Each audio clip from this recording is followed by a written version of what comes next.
giddy with transgression, a game with no rules, but that the rule be broken, or rules made up on the spot to give us something to break. We were always on the lookout for something to break. Rules, windows, entire houses. We'd break in and trash them, rifle through the drawers for cash, open all the little knick-knack boxes until the house yielded its secret. And every house had a secret. Magazines under the mattress, a gun in the bedside drawer, old photos of naked women on a beach. All these, in fact, were in our house, and I'd play with them when you were gone. Pop's Army issue 45 among his underwear and socks, and those photos from the South Pacific. Bare-breasted island girls lined up under the palms.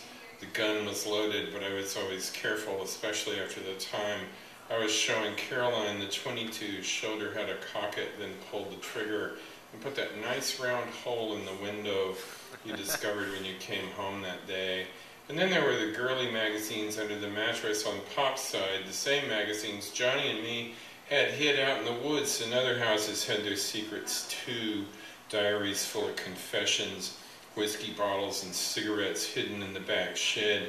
Remember that doctor who lived on Cleveland in the big house with the big yard and the shed and an old well in the back with a stone enclosure and a little gazebo roof? We used to rifle the shed because we could get to it from behind the bushes and never be visible from the house.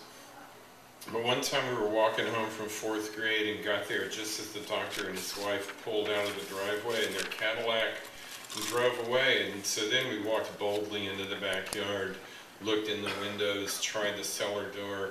Then we went to the well and lifted up the plywood cover and looked down to see how deep it was, but found it full to the brim of empty vodka bottles. All the same brand, all half pints, thousands of them. We couldn't comprehend the implications. Who drank them? Why were they in the well? We picked them up and turned them over. Each had a drop or two in the bottom of each, and we could have mined them for a buzz, but it was too weird. We thought there might be something wrong with them, some sort of poison or germs, so we left them there in their mystery and went back to the street.